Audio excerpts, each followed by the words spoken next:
So, I mean, basically, what we need to do for our best recovery is to have good sleep cycles. And it starts off with certain time periods with, is it 4.5, Tom? We start off with four and a half, Yeah, 4.5, remember six. the first 4 hours of your nighttime sleep is for physical recovery. No matter what time you go to bed, your first 4 hours are primarily physical recovery. And then, Dean, you can pick up the REM cycles from there. Yeah, so our REM cycles are an hour and a half. So you want to sleep in the cycles of 4, 6.5. Uh, uh, uh, did I get that right? 6.5, and then Four and a half, 7. six, Yeah, 7.5, 9. there you go. Thanks, Tom. I'm glad you're here. Between the Stumbling two, all over it. 4.5, 6, 7.5, 9. And you actually plot your sleep that way. Set your alarm to wake up during that.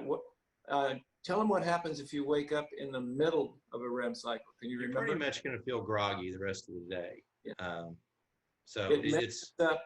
The big word is neuroplasticity.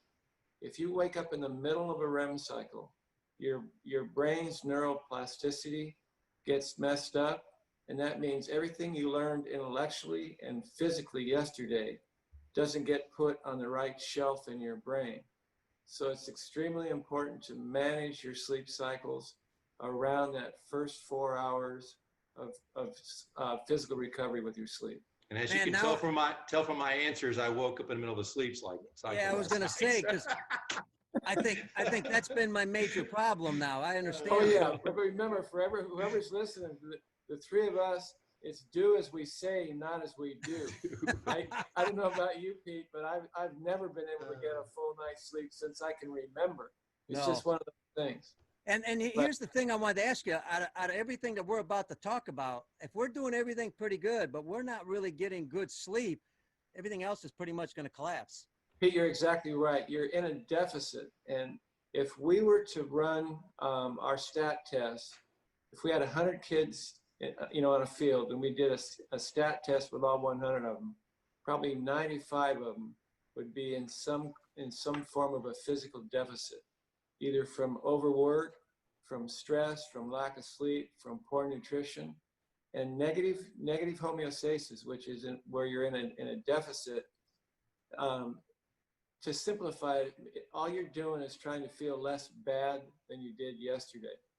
And Dean, I know we've seen it with who's the big kid from, I think he's from Missouri, that's with the Yankees now, they're trying to convince him that less was more. Who is that young man? That was Trevor Steffen. Yeah, and he's a 100-mile-an-hour guy that was throwing 94, 95, and he was probably 80% in a deficit as far as his recovery was concerned. So it's very important that, Pete, I hope your listeners understand, you basically prepare, you compete, you recover, and you repeat. And right now, recovery is not being paid as much attention as it should be, probably everywhere except the elite of the elite. Recovery is huge. If you can, sleep dark and sleep cool. If light touches skin, if like when you're on the road, and I always seem to get that hotel that's right next to the parking lot light. Yep. So if you can, try to get that light from touching skin on your body. Cover yourself up with a sheet, make it really dark. Visualize your room. If like there's a night light in the wall socket, there's a green light charging on one of your computers. If light touches skin, skin tells the brain, hey, it's not time to be sleeping right now. It's daytime. There's saber-toothed tigers out there. And also it's sleep cool. It's turning out the research says that the optimal temperature for an athlete to sleep in is right around 68 degrees. If you sweat while you sleep, if you wake up and you've had an evening, if you had a night's sleep where you were hot all night long, you'll probably have more lactic acid when you wake up in the morning than you did after a workout. So you have to sleep with the right time frame, you have to sleep dark, and you have to sleep cool. And if you do that, your body will recover more efficiently in the nighttime. And Tom, this doesn't matter when it comes to the ages. It's pretty much for everybody. It's pretty much for everybody.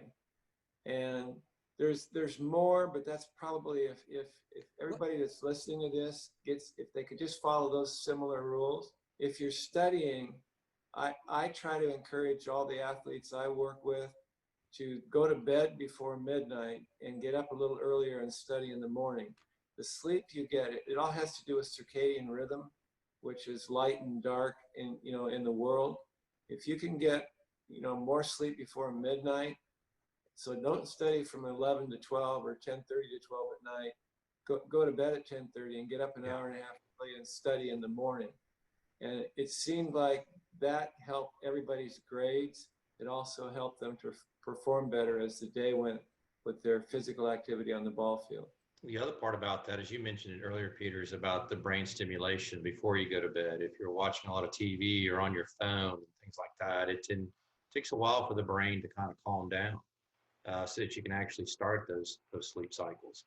The hydration, another big part of that as well. These kids don't hydrate properly. That also can disrupt their sleep cycles, as well as they dehydrate overnight as they're sleeping, and they wake up even more dehydrated.